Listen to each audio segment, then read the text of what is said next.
Hi friends, welcome to यन्ना investment academy. आज हम आप लोगों के साथ इंश्योरेंस सेक्टर के बारे में बात करने वाले हैं। ये एक ऐसा सेक्टर है जहां पे ऑर्गेनिकली ये सेक्टर बहुत ही बढ़िया तरीके से ग्रो कर सकता है। आने वाले 10 सालों तक ये पर्टिकुलर सेक्टर 12 से 15%, 12 टू 15% तक का ग्रोथ रेट दे सकता है एज अ सेक्टर की अगर हम बात यहाँ पे करते हैं तो, which is quite phenomenal I feel. तो यहाँ पे बहुत सारे ऐसे प्लेयर्स है जो ऑलरेडी लिस्टेड है, दो वैल्यूएशन पॉइंट ऑफ व्यू से काफी ज्यादा प्रीमियम वैल्यूएशन पे ये सेक्टर्स ट्रेड होते हुए नजर आ रहे हैं, ये कंपनीज आ रहे हैं। But I think opportunities are also ample. तो यहाँ क्या क्या टेलविंड्स है इस पर्टिकुलर सेक्टर के बारे में, क्या क्या हेडविंड्स है इसके बारे में हम यहाँ पे बात करने वाले हैं। कुछ हाइलाइट्स आप लोगों के सामने पहले रखता हूं।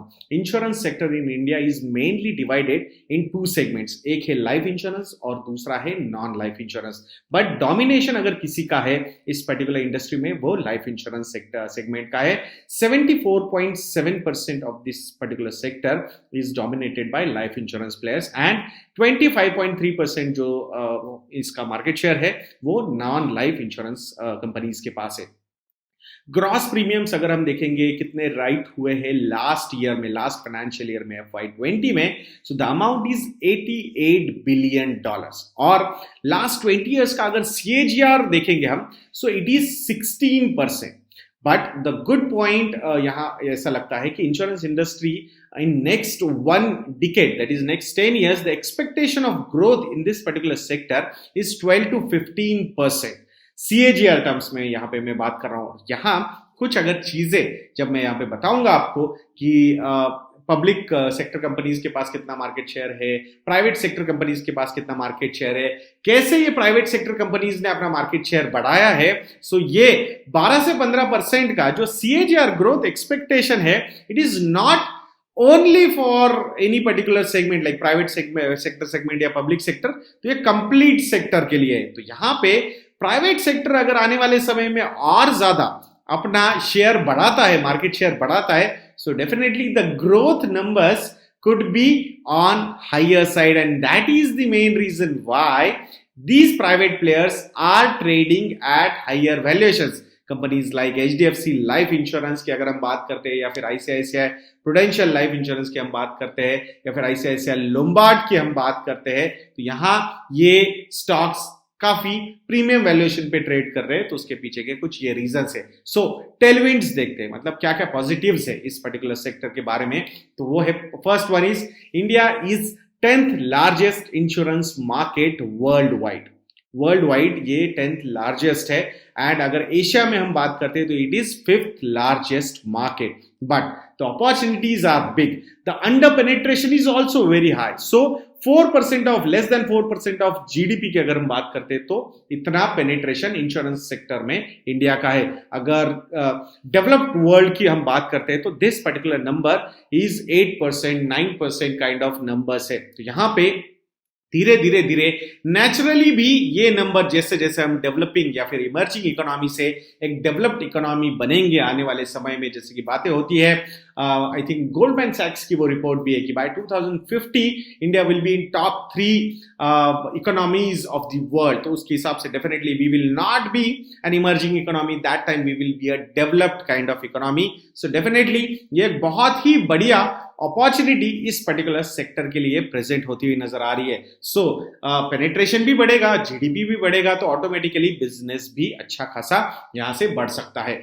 नाउ पब्लिक सेक्टर और प्राइवेट सेक्टर की हम बात करते हैं। सो FY4 की अगर हम बात करते हैं, यानी कि 1 अप्रैल 2003 टू 31 मार्च 2004, ये अगर पर्टिकुलरली हम नंबर देखते हैं, सो डेफिनेटली 15% का ये नॉन लाइफ इंश्योरेंस सेगमेंट होता था, बट अभी ये 56% तक आ चुका है। So I think this is also quite phenomenal over the years. Share of private players in life insurance as well as non-life insurance segment has increased significantly। So बहुत ही बढ़िया तरीके से ये पर्टिकुलर दोनों सेगमेंट्स ग्रो होते हुए हमें नजर आते हैं। So that is also a good amount of opportunity present for this particular segment। Shift to digital distribution of insurance to lower the cost of distribution and ensure enhanced reach with increased internet penetration. तो जैसे जैसे ये digital transformation हो रहा है तो definitely distribution channels भी बहुत ही बढ़िया तरीके से यहाँ पे इंप्रूव होते हुए नजर आ रहे हैं। अर्बनाइजेशन की अगर हम बात करते हैं तो urbanisation and other demographic aspects of rising middle class, increasing financial literacy amongst the millennials will be a significant driver for the growth of insurance industry. So awareness regarding insurance product, risk management as an option, people are looking at it, क्योंकि अभी ये COVID-19 का issue हमने देखा है तो उसकी वजह से threat to life and threat to your health, both the risks are there and people want to cover these kind of risks. So उसकी वजह से भी I think ये financial literacy जैसे बढ़ रही है, awareness जैसे बढ़ रहा है, तो ये opportunities definitely यहाँ पे present होती हुई नजर आएगी. Also there is a shift in paradigm from product centric industry to customer centric industry, कि भाई कस्टमर के प्रॉब्लम्स क्या है उसके हिसाब से प्रोडक्ट डेवलप किए जाएंगे, ना कि प्रोडक्ट डेवलप किए जाएंगे एंड देन कस्टमर्स को पुश किया जाएगा. Do not take it negatively, but a lot of times particularly public sector life insurance companies जो है वो पहले प्रोडक्ट बनाते थे and then they used to push it to the customers. But now with the private players coming into picture, I think अभी customer centric मतलब policies develop किए जा रही है and then they are getting distributed, so which is also very positive sign. So since the privatization of insurance industry, there is a good pricing competitiveness which augurs well to keep the product pricing under check. तो पहले अगर traditional insurance policies आप लोगों ने देखे तो बिल्कुल return point of view से कुछ सेंस ही नहीं बनाती थी. It was majorly for I think commission oriented products होते थे, सो इसीलिए वो पुश किए जाते थे. You must be knowing a lot of times neighbours, relatives और फ्रेंड्स से ही ये इंश्योरेंस पॉलिसीज ली जाती थी और हम पे वो थोपी जाती थी. But now I think private players coming into picture, pricing भी काफी कॉम्पिटिटिव हो गई है.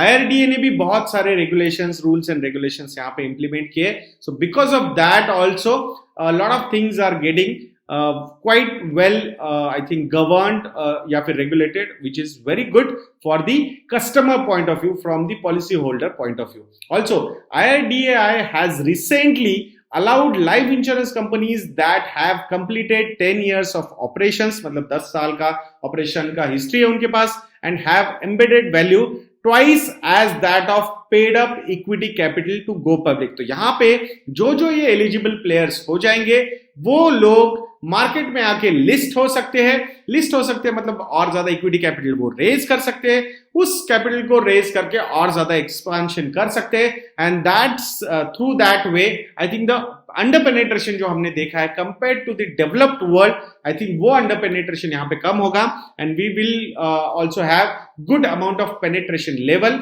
इन इंश्योरेंस पॉलिसीज अगर हम देखते हैं तो.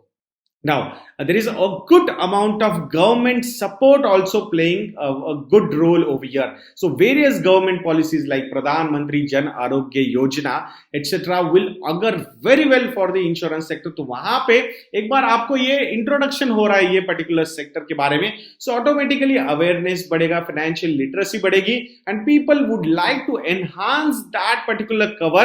और फिर वहां पे बाकी के players भी काफी अच्छी तरीके से उसका बेनिफिशियरी हो सकते हैं. And even through that way risk manage करके इवन द कस्टमर्स और the policy holders will also be benefited. As per budget 100% FDI allowed in insurance intermediaries and FDI limit has been increased from 29% to 49% in insurance companies. तो यहाँ पे जो support government के side से आना चाहिए for opening up this particular sector, I think that is playing quite well, so there should not be any problem. In non-insurance sector like motor, non-life insurance sector like motor, health, crop insurance have strong potential of growth given.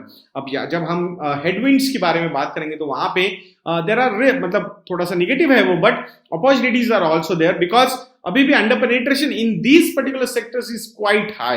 तो वो भी अगर धीरे धीरे cover हो जाएगा, so I think huge amount of opportunities will be there. Absence of a government funded health insurance provides opportunity for private players also. तो ये सारी चीजें अगर हम देखेंगे, सो द प्रोज और द एडवांटेजेस और the opportunities for this particular sector are very high, but definitely there are some headwinds also. there are some cons also, negativities also, which should be addressed. I think hopefully in coming months, quarters, years, this will also be addressed. So like rural India is largely under insured because जो भी majority of the products develop होते हैं specifically from the private insurance की अगर हम बात करते हैं तो उनके दिमाग में अर्बन कस्टमर्स ही सबसे ज्यादा होते हैं, उनकी नीड्स के हिसाब से मैक्सिमम ये पॉलिसीज डेवलप होती है, प्रोडक्ट्स डेवलप होते हैं. So that is one headwind. I think it should be addressed.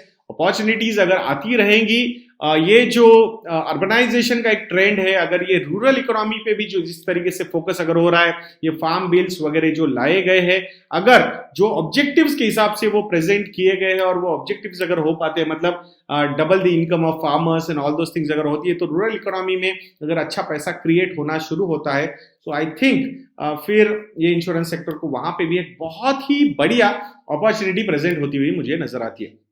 There is overcrowding of insurance products in specific categories like life insurance, health insurance, motor insurance, crop insurance, etc. However, there are many other sectors like home insurance, जिस पे ध्यान नहीं दिया गया है. Home appliances, उस पे भी ज्यादा ध्यान नहीं दिया है. इलेक्ट्रॉनिक गैजेट्स वगैरह पे भी, यहाँ पे भी ये पर्टिकुलर मार्केट को अनटैप्ड रखा गया है. सो जैसे जैसे अवेयरनेस बढ़ेगा, फाइनेंशियल लिटरेसी बढ़ेगी, रिस्क मैनेज करने की कैपेसिटी बढ़ेगी लोगों की, so automatically I think these particular things also will create ample amount of opportunities for these insurance companies. Although private insurers market share is increasing, currently government owned institutions like LIC, New India Insurance, United India Insurance have dominant market shares.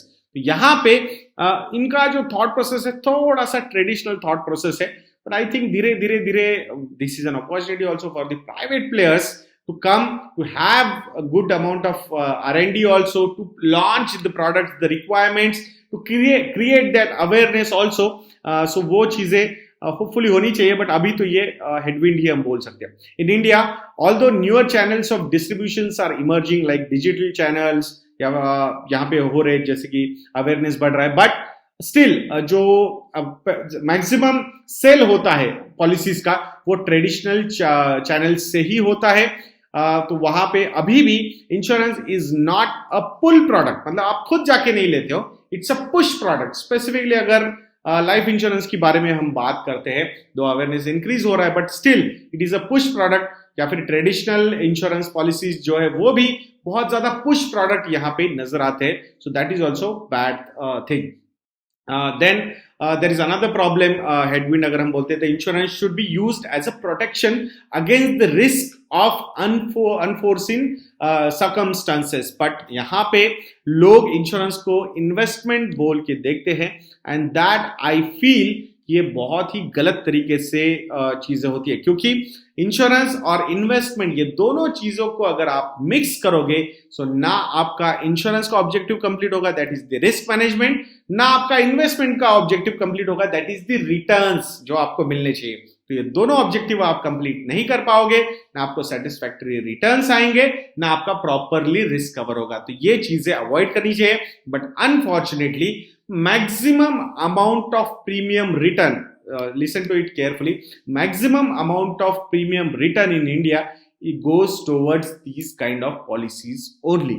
और ये चलता रहने वाला है, मतलब it is not going to stop, believe me, because the awareness, the literacy is very low, but the opportunities in traditional proper good risk management instruments अगर हम insurance के देखते हैं तो definitely there are a lot of opportunities, but अभी तो थोड़ा सा ये headwind ज्यादा नजर आता है.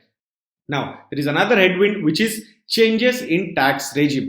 तो पहले कैसे होता था, नॉर्मली जो LIC की बहुत सारी पॉलिसी सेल की जाती थी, तो वहां पे ऐसा लगता था सबको कि भाई मैच्योरिटी पे कंप्लीटली टैक्स फ्री है. But no, it is not like that. If the cover is not 10 times, then the policy will not be tax free. The maturity value will not be tax free. और अभी क्या हो रहा है कि आपकी अगर मैच्योरिटीज कुछ पुरानी LIC पॉलिसीज की भी आ रही है तो उसमें TDS काटा जा रहा है. So automatically that particular income is getting reported to the income tax department और उस पर फिर आपको टैक्स भरना पड़ रहा है. And there are lot of problems these investors और the policy holders are facing. So let us hope कि उस पर कुछ चीजें अच्छी होनी चाहिए, but that is a problem currently a lot of people are facing. One of the major problem faced by private insurance in India is that of limited capital infusion, which results in slower expansion. ये जो point है मैं अच्छी तरीके से आपको समझाता हूँ. So what the private insurers are focusing on, it's not about more and more amount of penetration, but it's all about the profitability. तो वो बोल रहे भाई हम तो उतना ही कैपिटल डालेंगे जहां से हमें रिटर्न्स काफी अच्छे आते हैं. We do not want to spend too much. We are not here just for the sake of presence. We are here for making profits. तो profits हमें नहीं दिखेंगे. We are not going to infuse the capital. तो ये जो responsibility है ये शायद पब्लिक सेक्टर को ही करनी पड़ेगी. I think they are doing also. But ये थोड़ा सा हेडविंड है कि अगर डीप पॉकेट्स वाले कुछ इंश्योरेंस कंपनीज आते हैं and they try and go little extra mile for rural penetration, तो I think this also could be a good opportunity. But जो करंट प्राइवेट प्लेयर्स है they are not ready to for that particular thing. I think उनको profitability is the most important part, ऐसा मुझे लगता है. Then performance of some insurance products like auto insurance are linked to the fortunes of auto industry. और यहाँ पे हमने देखा एक बड़ा slump, recent slump हमने देखा auto industry में, and that has impacted a lot of business of auto insurance also, which is quite logical. तो उसका हम कुछ कर भी नहीं पाएंगे. Also COVID-19 का जो impact है उसकी वजह से travel insurance पे भी एक बहुत बड़ा impact हुआ है. But I think hopefully it should be a temporary phenomena. I think in next 1 or 2 quarters, 3 quarters, it should be normal, back to normal, and that particular thing should grow. But I think that risk will be there. There are other risk factors also, like credit risk. कि भाई जहाँ पे ये investment होते जो premiums collect होते तो ultimately insurance companies को तो वो investment assets under management manage करने होते. तो जहां पे इन्वेस्ट कर रहे हैं वहां पे क्रेडिट रिस्क हो सकती है. अगर इक्विटी मार्केट में डाला तो मार्केट रिलेटेड रिस्क हो सकती है, या फिर सॉल्वेंसी रिस्क भी हो सकती है जहां पे पैसा वापस ही ना आए. तो ये सारी चीजें डेफिनेटली ये रिस्क फैक्टर्स रहेंगे इंश्योरेंस सेक्टर के पास. But the bottom line of this particular analysis would be कि भाई आने वाले 10 सालों में ये पर्टिकुलर सेक्टर 12 से 15% ग्रो कर सकता है. प्राइवेट प्लेयर्स मार्केट शेयर अपना बढ़ा सकते हैं from the public sector undertakings, जैसे कि LIC वगैरह से अपना मार्केट शेयर और ज्यादा बढ़ा सकते हैं. ये सारी चीजें कैसे प्ले आउट होती है that we will have to see.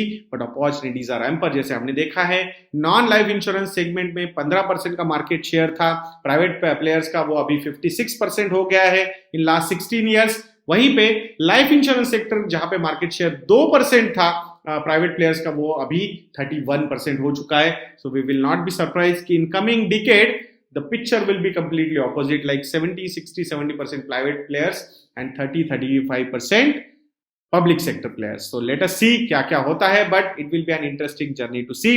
12 से 15% का नंबर आपको बिल्कुल नहीं भूलना है दोस्तों इंश्योरेंस सेक्टर में अगर आप इन्वेस्ट कर रहे हो तो. मैं आशा करता हूं कि ये भी वीडियो आप लोगों को अच्छा लगा होगा. ऐसे वीडियोस के लिए इस चैनल पे बने रहिए, सब्सक्रिप्शंस बनाए रखिए, और नेक्स्ट वीडियो तक के लिए मुझे आज्ञा दीजिए दोस्तों. जय हिंद.